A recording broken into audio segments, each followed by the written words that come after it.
anywhere in the world tonight. You could be watching soap operas. You could be going to the horse races. You could be going to the bar. But you chose to be here tonight, and I really appreciate that, honestly. My name is William Rhodes. I'm the intergenerational director of Bayview Senior Services. And this has been just an amazing night. First, I have to thank everybody. Chef Charles in the back, thank you. If any of the amazing food you're about to partake in, Chef Charles, Alan Young, Miss Christie, Ricky at the bar,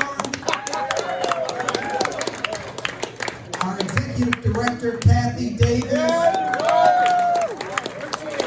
and everybody else that has helped, whether it be Malik or Lou, and LaTanya. I can't forget LaTanya.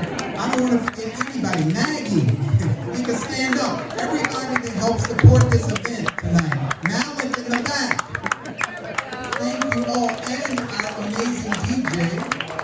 Thank you, and Big James, who actually brought together the entertainment tonight and the alcohol. So if you get drunk, don't blame me. And we got a real treat tonight later on. We're going to have some stepping take place with platinum chocolate tonight. Chocolate platinum. I'm sorry, that's because I had drinks. I'm blaming it on James. But we are here today to honor an amazing person. And I'm going to show you guys we're going to show you a very brief video of the intergenerational program. And that's going to be a quick lead-in. But we're here tonight to honor an amazing person, Joyce J. Scott. Now, I'm going to tell you up front before we play the video why this is so important. And I hope you guys really understand this, because sometimes history takes place and people don't really realize this until it's like 20 years down the line. And then all of a sudden you're like, oh my gosh, I was there.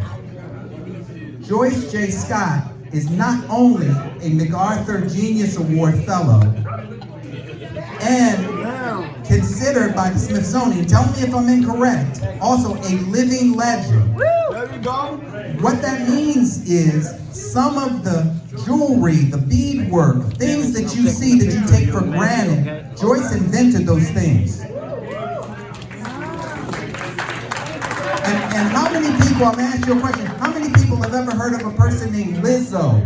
You've heard of Lizzo. How many people have heard of Megan Thee Stallion? Okay, well guess what? Before any of that, let's go back in time.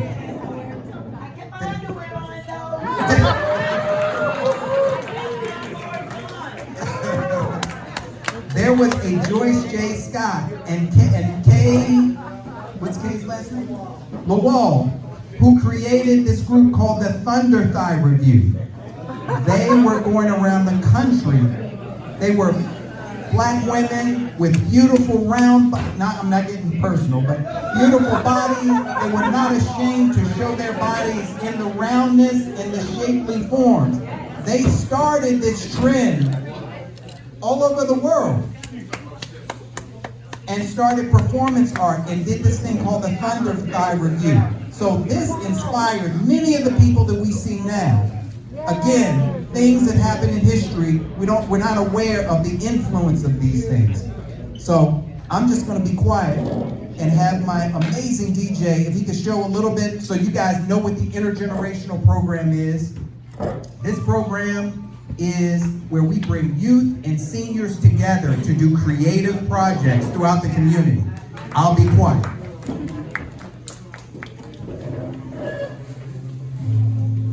Hi, I'm Kelly Dearman, Executive Director of the San Francisco Department of Disability and Aging Services, or DOS.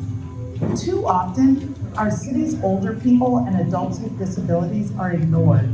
In addition, our city's generations are often separated and don't interact on a regular basis.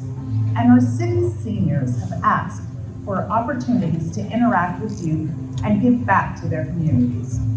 Well, here at DOS, we are thrilled to partner with community-based organizations who are building bridges between generations, and the results are inspiring.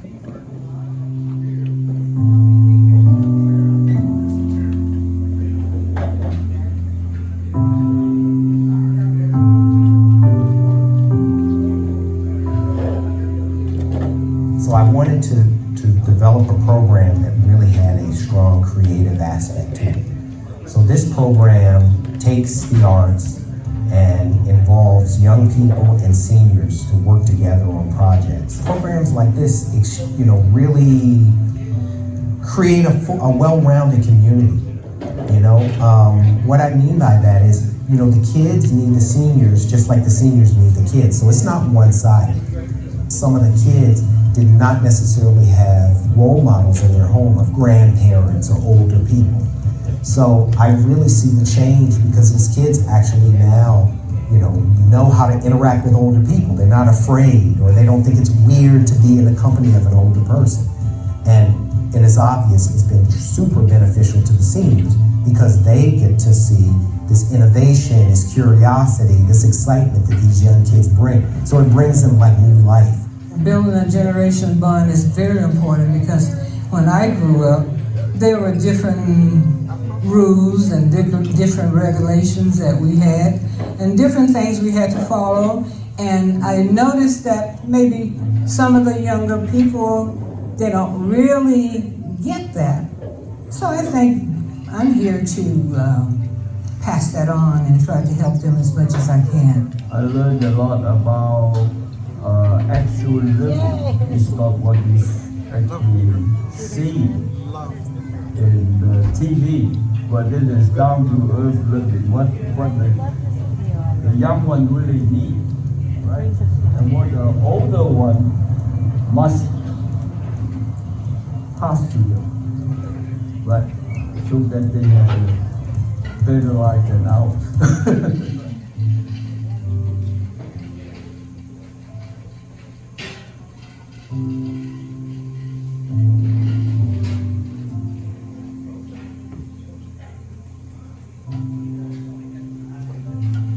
Just thinking about how we were one time before, and then helping them to guide them to a better life. And then there's more fun-filled activities to do where you can grow with the time. So in other words, you live and learn and everything. So I think that's the best thing because when I look at the kids, I said, wow, I was once like that.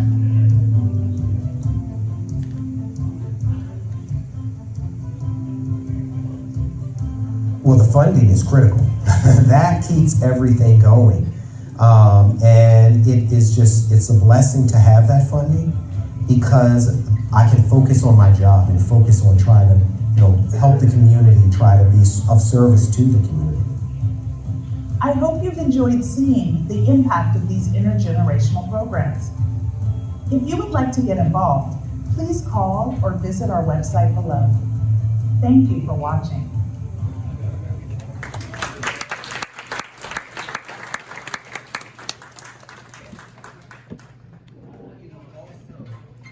Can you guys hear me? Turn your mic on. Okay. I can get loud. Okay. I also, there are other people that I have to thank. And I could do this all night long. I have to thank Miss Melba Lester. I have to thank DeAndre Stratton, Darren Williams. They have really helped hold this all together. And we have Don Juan Bowden, who's taking pictures. But just real fast, if any of you please, there's a sign-up sheet going around. Please, if you want to participate in any of these intergenerational classes, sign up, put your email, print as clear as you can. We have music classes happening every week. We have glass every other week at Public Glass. We're partnering with Public Glass, doing glass making jewelry. We have cartooning. We got Nancy Cato, world famous artist, doing cartooning. We have Miss Afatasi McNeely, who's doing genealogy and writing classes. So we have some world-class things that are taking place. And we have, if you ever heard of Afro Solo with Thomas Simpson, He is producing some amazing theater classes that take place every week, theater and writing. So please partake, write down your name, your information. If you are just curious, come for one class. Just come and check it out. I'm gonna get quiet. We're gonna play Miss Joyce Scott's video, and then we're gonna have the person of the hour come up after that. People say, when did you start doing beadwork? Or when did you start doing art? And I was telling was in vitro. Fabulous artist. I came out of my mom's room and I said to the doctor, move, you're in my mind.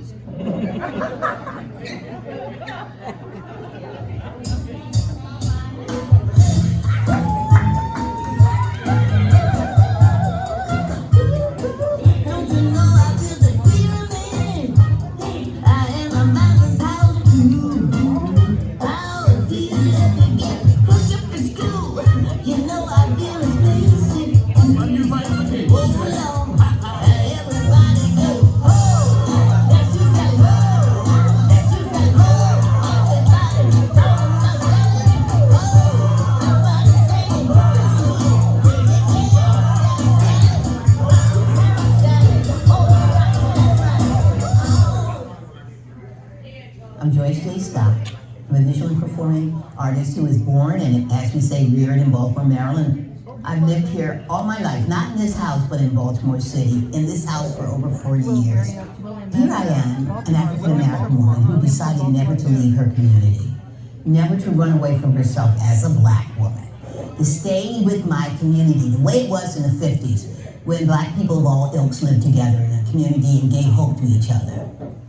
I remember that community when it was different, and I look at it now and see how, for whatever reason, it's been left to lie fallow. I have to talk about my being just a classic African-American woman from the East Coast, whose family's from North and South Carolina. They were all about making a way where there was no way.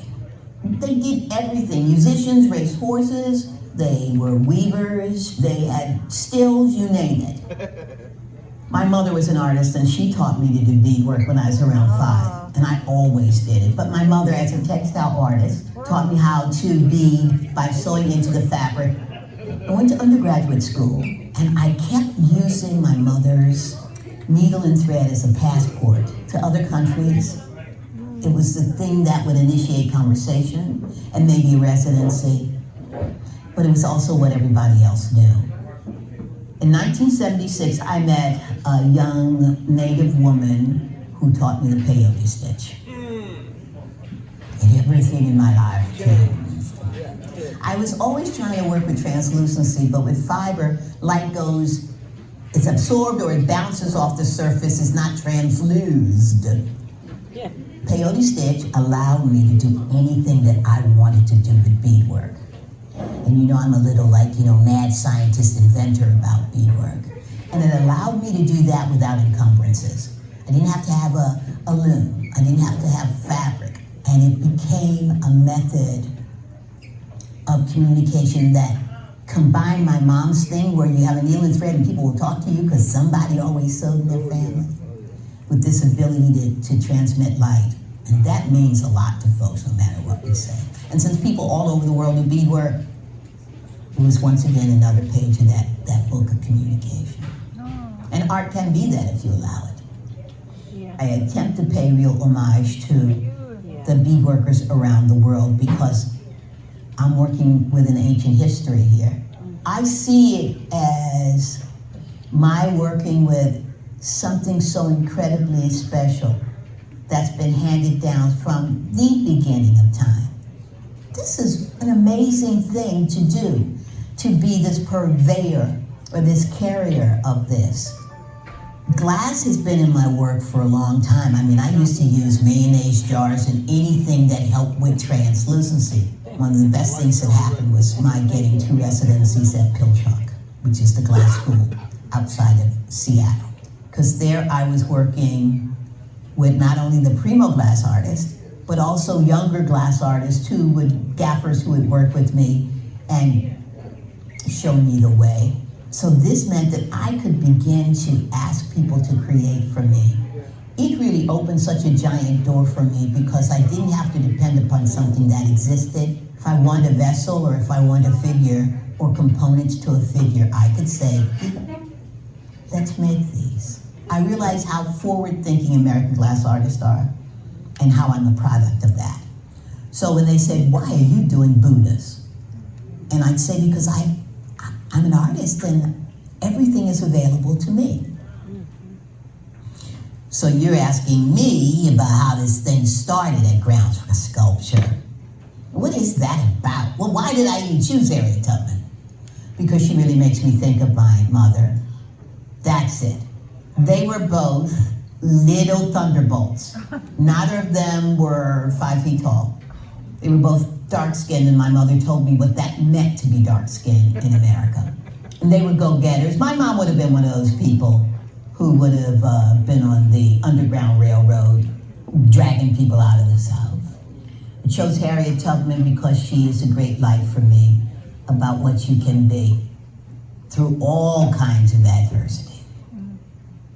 So this show, co-curated by Lowry Sims and Patterson Sims, has these different components. Harriet's boudoir, that space that would have been a bedroom, dressing room, contemplative space. When I first started doing this, I thought, to have a vanity, and a bed and a chair, and some shackle, you know, the ubiquitous, and her shackle. And then as I was going on, I realized that I don't have to do that. I can have a dream boudoir for her. I can have a closet that exemplifies my way of working, as well as what I think the mysterious life of Harriet Tubman's inside would have been. We'll be doing a lot of different things, all combining textiles, my beadwork, and my sculpture to talk about this space that Harriet inhabited. I'm even going back and crocheting a shawl out of wool that I wove, that wool that I spun when I was young and doing that, making a special shawl for her. I have 2 other site-specific installations outside. So they're like, Joyce, what do you want to do? What would you really want to do? You should never ask me that. So the first thing I said was, maybe 13, 15-foot Harriet Tubman made out of like dirt. She'll be holding a big glass gun and she'll be wearing a beaded sack and she'll just like disappear over the length of the exhibition, the way her memory did. Just the gun in her bag or whatever is left on the ground will be that memorial to Harriet. Wow. I cannot not mention the Stuart Johnson Atelier. This is where a lot of the actual site-specific sculpture was created. And they're very nice and patient. Because think about working with me. Harriet Tubman made out of dirt will get up on scissors or in a cherry picker and dig into the dirt. I'm so excited. The second one outside is a 10-foot Harriet Tubman. And the way we're doing it is going to allow me to inlay different beadwork and glass into her. She'll be on a tri-level kind of space outside in front of a wall with a tree. So those tri-levels are going to be covered with quilts. That's a direct kiss blown to my mom and all the other African-American women who did that because they couldn't afford blankets. And that's just for harried African-American, but quilting is an international form of swaddling people in love. So for me, this glen, this small area, which is next to water flowing, talks about those highways and byways that she had to traipse upon. Her way of finding her way back to the north and back to the south. And in African-American culture, especially in the South, we talk about the Hanks. And the Hanks are ghosts that would hide in the trees and the bushes. So that's why I'm festooning the trees as well. But these Hanks are not something that she's frightened of. They're the ones who are lighting her way. This is an institution that was not only created, but has dedicated itself to exhibiting and collecting the work of sculptors and artists who believe in dimensionality and who believe in grounds where sculpture should exist. They're allowing me to do what I wish to do. That's a big deal, which means that allows an audience to see what I'm up to. Being able to look at Harriet Tubman, maybe say, hey, who's that? Maybe they'd look her up afterwards. Maybe there's just a significance of a big black figure. Maybe there's a place for her as well. And the fact that she disappears speaks volumes, especially in our political situation right now. I'm honored by that. And boy, does that harken well for all of those people whose shoulders I'm standing on right now, who never had that ability.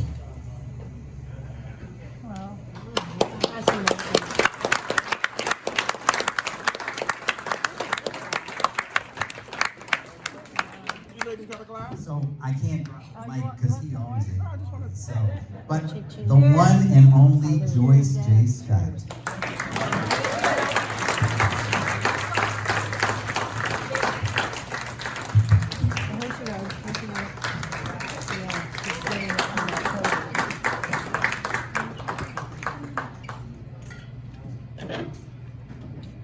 Thank you. Thank you, JJ.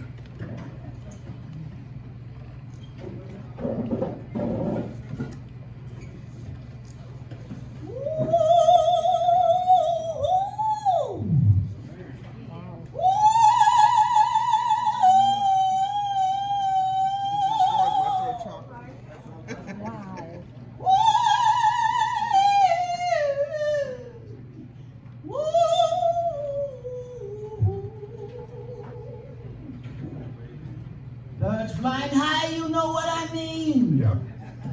Sun in the sky, you know how I feel. Breeze drifting on by, you know how I feel. It's a new day, it's a new dawn, it's a new life. Tell it, girl. Tell it. Me and I feeling good. I'm feeling really good. You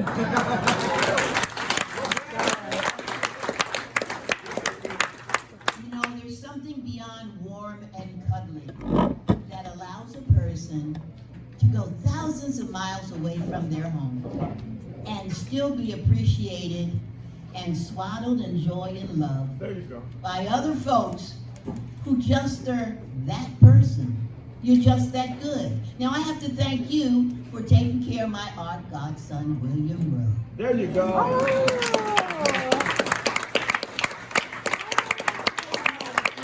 know how important he is in the art world. Yep. He spoke kindly of me, but as he grows, we even went to South Africa together to do artwork. As he grows and as he evolves and becomes bigger and better and smarter and more actualized as an artist, it all comes from our ability to be with you. There's nothing like a community that supports and accepts people for who they are. And there's even better when you understand that creativity and the joy of making and sharing that is worth everything. I come from parents, you heard, who are sharecroppers. Yeah. They went to one-room schoolhouses and they did not have the opportunity to have an academic education. They had me, little Joyce, who loved school. And I say to you that I will never forget that people died so that I might be here today. So I'm not going to start preaching. Come on. Yes, Lord. I just want you to know that I'm incredibly proud and honored to be with you this evening. I thank you for bringing me back. Some I remember, some I don't. And thank you for the lemonade that spiked. And the tiki bar. Yeah. Thank you. I just put this farewell to you. Just remember our time here is really short. Yeah. So live it. Woo! Yeah. All right.